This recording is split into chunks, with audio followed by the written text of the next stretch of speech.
workshop. Oke, semeton yang sangat berbahagia, yang suka bermain di ranah kartu. Setelah kita mempelajari aspek-aspek dari kartu tarot itu sendiri, sekarang yang paling utama adalah spreading, artinya tebaran kartu itu. Bagaimana kita bisa membaca kartu itu.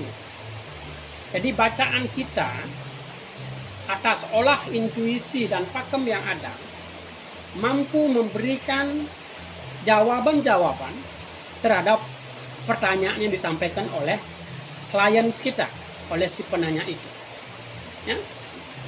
Yang saya perlu tekankan di sini bahwa kartu kita ini, yang saya sudah jelaskan bahwa tidak ada yang namanya magic, tidak ada yang namanya suatu hal-hal yang bersifat wah, serem, atau apapun itu tidak ada. Yang ada adalah kita membaca gambar-gambar yang ada. Kita memberikan suatu energi-energi yang kita punya kepada kartu itu, dan juga arahkan si klien itu untuk fokus kepada kartu kita. Artinya apa? Jangan biarkan si klien itu pikirnya ke sana kemari, ngalor ngidul. Jadi klien itu harus duduk santai, rileks. Dia tidak lagi mikirkan hal yang lain.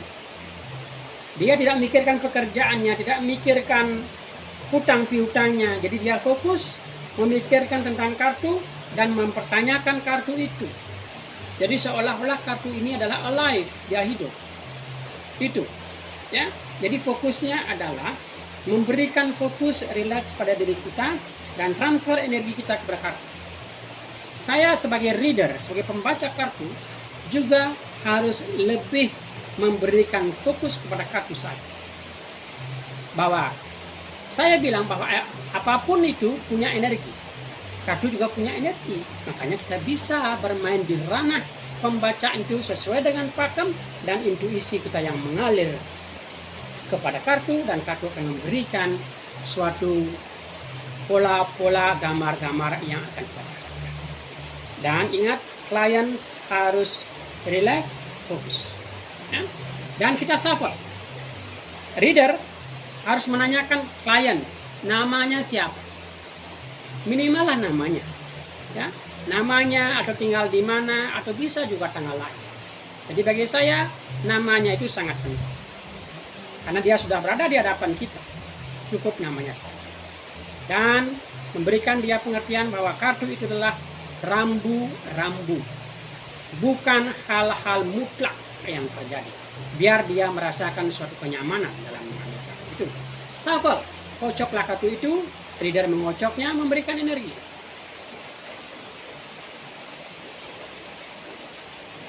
Jadi kocok dengan rileks, apapun itu jangan tergesa-gesa. Karena kita bermain di arah kesabaran dan energi. Dan setelah itu, berikanlah kartu yang kita sudah kocok ini kepada klien kita. Biar dia juga sambil mengocok. Contohnya dia sudah mengocok, ya, kocok. Akhirnya, sambil memberikan energi-energi itu, fokus-fokus itu, dan taruhlah kartu itu, mesti tempat itu bersih, ya. Taruh kartu itu bagaimanapun supaya dia cantik, ya. Dia cantik dengan sentuhan-sentuhan lembut, dengan energi-energi yang lembut yang kita punya, bahwa apapun yang muncul adalah sesuatu yang terbaik, yang terindah untuk si penanya kita. Dan arahkan dia untuk mengambil kartu. Ambillah satu sesuai dengan instruksi dari tarot reader itu. Contoh, saya akan memberikan spreading tebaran yang simple, yaitu 3 tebaran. 3 sebaran itu bisa, nomor 1 adalah masa lampau, tebaran kedua ada masa sekarang, tebaran 3 adalah masa yang akan datang. Contohnya seperti itu. Oke, ambillah kartu itu sebagai masa lampau. Misalnya klien itu mengambil di sini. Taruh. Oke. 2. Ambil oleh klien situ, dan 3. Setelah itu kartu ini bisa kita tutup, dia tidak mengambil tempat maksudnya, atau biarkan dia spreading, yang penting tempatnya agak luas, tidak masalah. Taruh di lain tempat, dan kita fokus ke 3 kartu ini. 3 kartu ini kita tidak pernah tahu gambarnya apa, simbolnya apa, dan si penanya juga tidak pernah tahu apa simbolnya, apa gambarnya. Sebelum kita buka, alangkah eloknya, alangkah baiknya, suruh klien itu fokuskan diri atau taruh tangannya di sini, dan kita akan beri vibrasi, memberikan energi kita, dan mohon kepada alam semesta agar apa yang terlihat di kartu ini adalah apa yang diinginkan oleh si klien, apa yang terbaik oleh si klien. Oke, kita buka, kita mau bisa awal dari di sini buka, di sini boleh buka, di sini boleh buka, tidak masalah. Atau kita buka semuanya dulu, tidak masalah, ya. Karena saya tidak menggunakan reverse card, saya menggunakan kartu lurus saja. Ya. Oke. Kalau kalian bisa lihat di sini, yang saya niatkan tadi bahwa kartu pertama adalah masa yang sudah lewat, yang sekarang di tengah, yang akan datang di sebelah kanan. Artinya apa? Sesuai dengan niatan saya sudah sampaikan kepada klien bahwa yang masa lampau itu adalah the world, paham kan? Dan masa sekarang at the present time itu temperance, dan yang akan datang adalah the hermit. Nah, kita jelaskan satu-satu. Bisa kita jelaskan dari tengah dulu. Artinya apa? Bahwa kamu sekarang dalam keadaan di mana kamu sangat memperhitungkan segala hal, baik yang bersifat materi atau bersifat pikiran kamu. Kamu sangat memperhitungkan baik buruk dari keadaan ini. Kehidupan kamu sekarang betul-betul sangat teratur, kamu sangat berhati-hati, pengeluaran kamu sangat perhitungkan. Itulah kondisi kamu saat sekarang. Jadi kamu tidak lagi berpola kehidupan mungkin seperti lampau, kamu berpola ya agak loyal, agak berbelanja seenaknya, asal ada uang dihabiskan. Tapi sekarang kamu bisa mengatur dirimu sendiri.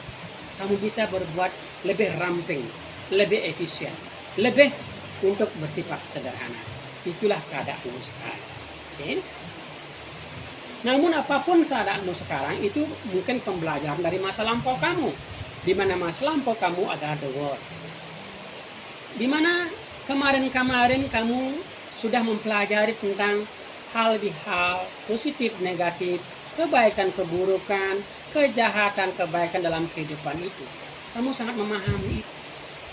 Dan kamu tahu betul bahwa hidup ini tidak seperti yang kamu inginkan. Kamu sudah merasakan hal-hal yang baik dalam kehidupan ini. Dan kamu sudah merasakan mungkin hal-hal yang bersifat negatif yang membuat kamu down. Kamu akhirnya mampu mengangkat dirimu bahwa kamu memahami kehidupan itu. Itu masa lampau, kamu sudah memahami kehidupan itu, makanya sekarang kamu bersikap hati-hati. Itu maksudnya. Artinya kalau orang sekarang bersikap hati-hati, berarti masa lampaunya dia sudah belajar banyak tentang hal di kehidupan ini. Ya, itu maknanya. Nah, masa lampau dan sekarang itu korelasinya besar sekali. Dan kedepannya the hermit. The hermit ini adalah orang yang cenderung untuk mencari sesuatu di dalam dirinya, yang tidak lagi untuk membuang-buang waktunya mencari sesuatu di luar sana. Mungkin kamu sudah kaya, mungkin kamu sudah dari dulu mencari apapun di luar, bertanya ke sana, meditasi ke sana, bersembahyang di sana di mana-mana, tapi kamu lupakan kuil pura yang utama adalah dalam dirimu.